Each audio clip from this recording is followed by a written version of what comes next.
Hi everyone, ಎಲ್ಲ ಆಕಾಂಕ್ಷಿಗಳೇ, ನೇಮಕಾತಿ ಸದ್ಯಕ್ಕೆಲ್ಲ big shocking update. Latest ಏನು ಬೆಳವಣಿಗೆ ನಡೀತಾ ಇದ್ದಾವೆ ನಿಮ್ಮ ರಿಕ್ರೂಟ್ಮೆಂಟ್ ನೇಮಕಾತಿ ಕುರಿತು ನಾವು ಮಾಹಿತಿನ ತಿಳಿಸ್ಕೊಡ್ತಿದ್ದೀವಿ. ದಯವಿಟ್ಟು ಚಾನಲ್ಗೆ ಸಬ್ಸ್ಕ್ರೈಬ್ ಇಲ್ಲ ಅಂದರೆ ಸಬ್ಸ್ಕ್ರೈಬ್ ಆಗಿ. ನಿಮಗೆ ಗೊತ್ತಿರೋ ಹಾಗೆ ನಿರುದ್ಯೋಗ ಯುವಜನತೆ ರಾಜ್ಯ ಸರ್ಕಾರ ನೇಮಕಾತಿ ಕೂಡ ಮಾಡ್ತೀವಿ ಅಂತ ಕೂಡ ಹೇಳಿತ್ತು. ಇದರ ನಡುವೆ ಒಳ ಮೀಸಲಾತಿ ಕುರಿತು ನಿಮಗೆ ತೀರ್ಮಾನ ಕೈಗೊಂಡ ಬಳಿಕವೇ ನಿಮಗೆ ನೇಮಕಾತಿ ಮಾಡ್ತೀವಿ ಅಂತ ಹೇಳಿ ಈ ಹಿಂದೆ ನಿಮಗೆ ಸುದ್ದಿ ಇತ್ತು. ಅದನ್ನು ಕೂಡ ಕನ್ಫರ್ಮೇಶನ್ ಕೂಡ ಕೊಟ್ಟಿದ್ದಾರೆ ಮಾನ್ಯ ಗೃಹ ಸಚಿವರಾದ ಡಾಕ್ಟರ್ ಜಿ ಪರಮೇಶ್ವರ್ ಅವರು. ನೇಮಕಾತಿ ಪ್ರಕ್ರಿಯೆ ಬಂದ್ಬಿಟ್ಟು ಅಂತಿಮ ತೀರ್ಮಾನ ಒಳ ಮೀಸಲಾತಿ ಅಂತಿಮ ತೀರ್ಮಾನ ಕೈಗೊಂಡ ಬಳಿಕ ನೇಮಕಾತಿ ಮಾಡ್ತೀವಿ ಅಂತ ಕೂಡ ಹೇಳಿದ್ದಾರೆ. ಅವರು ತುಮಕೂರಿನಲ್ಲಿ ಕೂಡ ಮಾತನಾಡಿದ್ದಾರೆ. ಆ ವಿಶೇಷ ಸಂಪುಟ ಸಭೆ ಇದೆಯಂತೆ 28ನೇ ತಾರೀಕು ಮನೆಯ ಮುಖ್ಯಮಂತ್ರಿಗಳ ಜೊತೆ. ಅಲ್ಲಿ ನಿಮಗೊಂದು ತಾರ್ಕಿಕ ಅಂತ್ಯ ಅವತ್ತು ತಾರ್ಕಿಕ ಅಂತ್ಯ ಸಿಗುವ ನಿರೀಕ್ಷೆ ಇದೆ ಅಂತ ಹೇಳಿ ಡಾಕ್ಟರ್ ಜಿ ಪರಮೇಶ್ವರ್ ಅವರು ಕೂಡ ಹೇಳಿದ್ದಾರೆ. ಇನ್ ಕೇಸ್ 28ನೇ ತಾರೀಕು ನಿರೀಕ್ಷೆ ಅದು ಕಂಪ್ಲೀಟ್ ಕೂಡ ಆಗಿಲ್ಲ ಅಂದ್ರೆ ನಿಮಗೆ ನೇಮಕಾತಿ ಪ್ರಕ್ರಿಯೆ ಶುರು ಆಗೋದು ಡಿಲೇ ಕೂಡ ಆಗುತ್ತೆ. ತಡೆಯಲ್ಪಟ್ಟ ನೇಮಕಾತಿಗೆ ಚಾಲನೆ ಸಿಗ್ತೀವಿ. ಒಳ ಮೀಸಲಾತಿ ಗೊಂದಲದಿಂದ ಹಲವು ನೇಮಕಾತಿಗಳು ಪ್ರಕ್ರಿಯೆ ವಿಳಂಬ ಕೂಡ ಆಗಿದ್ದಾವೆ.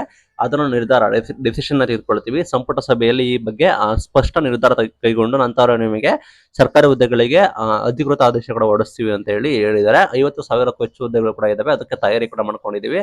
ಪೊಲೀಸ್ ಇಲಾಖೆಯಲ್ಲಿ ಸುಮಾರು 8,000 ಹುದ್ದೆಗಳು ಖಾಲಿ ಇದ್ದಾವೆ. ಅದನ್ನ ತುರ್ತು ಭರ್ತಿ ಕೂಡ ಮಾಡ್ತೀವಿ.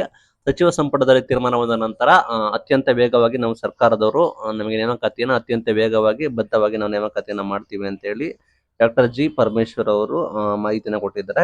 ಇಲ್ಲಿ ಮತ್ತೊಂದು ಗೊಂದಲ ಕೂಡ ಏನಂದ್ರೆ, 28ನೇ ತಾರೀಕು ಸಭೆ ಆಗುತ್ತೆ. ಅಲ್ಲಿ ಸಭೆಯಲ್ಲಿ ಸಾಕಷ್ಟು ಗೊಂದಲ ಕೂಡ ಇದೆ. ಅಂದೇ ತೀರ್ಮಾನ ಬರುವ ಸಾಧ್ಯತೆ ಕಡಿಮೆ ಇದೆ.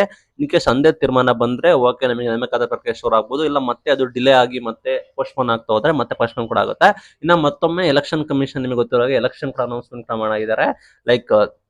ಕರ್ನಾಟಕದಲ್ಲಿ 2 ಉಪಚುನಾವಣೆ, ನಾನಾ ರಾಜ್ಯದಲ್ಲಿ ಕೂಡ ಚುನಾವಣೆ ಕೂಡ ಇದೆ. ಹಾಗಾಗಿ ಎಲೆಕ್ಷನ್ ಕಮಿಷನ್ ಜೊತೆ ಪರ್ಮಿಷನ್ ತೆಗೆದುಕೊಳ್ಳಬೇಕು ಅಂತ ಹೇಳಿ ಸುದ್ದಿ ಕೂಡ ಬರ್ತಾ ಇದೆ. ಬಟ್ ಇಲ್ಲಿ ಒಳ ಮೀಸಲಾತಿ ನಿರ್ಧಾರ ಬಂದ್ಬಿಟ್ಟು ಮುಂಚೆನೆ ತೆಗೆದುಕೊಂಡಿರೋ ಕಾರಣ ನೇಮಕಾತಿ ಮಾಡಬಹುದು ಅಂತ ಕೂಡ ಹೇಳ್ತಿದ್ದಾರೆ. ಬಟ್ ನೇಮಕಾತಿ ಮಾಡಬೇಕು ಅಂದ್ರೆ ಚುನಾವಣಾ ಆಯೋಗಕ್ಕೆ ಪರ್ಮಿಷನ್ ತೆಗೆದುಕೊಳ್ಬೇಕು ಅಂತ ಇದನ್ನ ಸಬೂಬು ಮಾಡ್ಕೊಂಡು ಇದೇ ಒಂದು ರೀಸನ್ ಹಿಡ್ಕೊಂಡು ನೇಮಕಾತಿನ ಡಿಲೇ ಮಾಡ್ತಾರ ನೋಡೋಣ. ಬಟ್ ಜಿಲ್ಲಾ ಪಂಚಾಯತ್ ತಾಲೂಕು ಪಂಚಾಯತ್ ಎಲೆಕ್ಷನ್ ಕೂಡ ಮೇ ನಂತರ ನಮಗೆ ಬರೋ ಸಾಧ್ಯತೆ ಕೂಡ ಇದೆ. ಇನ್ ಕೇಸ್ ಅದು ಬಂದ್ರೆ ನಂತರ ನೇಮಕಾತಿ ಕೂಡ ಆಗೋದಿಲ್ಲ. ಇಷ್ಟೆಲ್ಲ ಗೊಂದಲಗಳು ಕೂಡ ಇದಾವೆ. ಇದರ ನಡುವೆ ನೇಮಕಾತಿ ಪ್ರಕ್ರಿಯೆ ಆಗ್ಬೇಕಾಗತ್ತೆ. ಬಟ್ ಟೆಕ್ನಿಕಲಿ ಬಂದ್ಬಿಟ್ಟು ಇಷ್ಟೆಲ್ಲ ಕಾರಣಗಳು ಕೂಡ ಇದಾವೆ. ಸದ್ಯಕ್ಕೆ ನಮಗೆ 28ನೇ ತಾರೀಕು ಮೈನ್ ಡೇ ಕೂಡ ಆಗಿರುತ್ತೆ. 28ನೇ ತಾರೀಕು ನಂತರ ನಮಗೆ ಒಂದು ತೀರ್ಮಾನ ಕೂಡ ಬರುತ್ತೆ. Thank you.